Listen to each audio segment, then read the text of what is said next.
নমস্কার, ব্রাহ্মণ পণ্ডিতে আপনাদের সবাইকে স্বাগতম।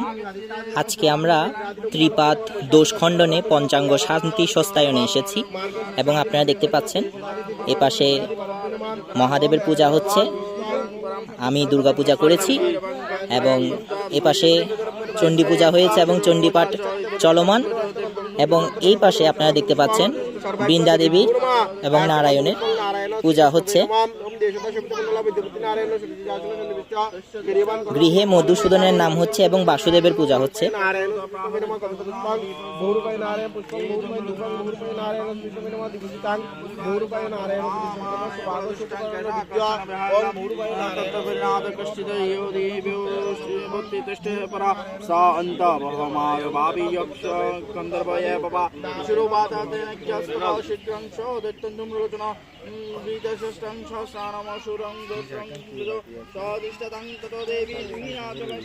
আর এই পাশে যজ্ঞের জন্য সবকিছু রেডি করা হয়েছে।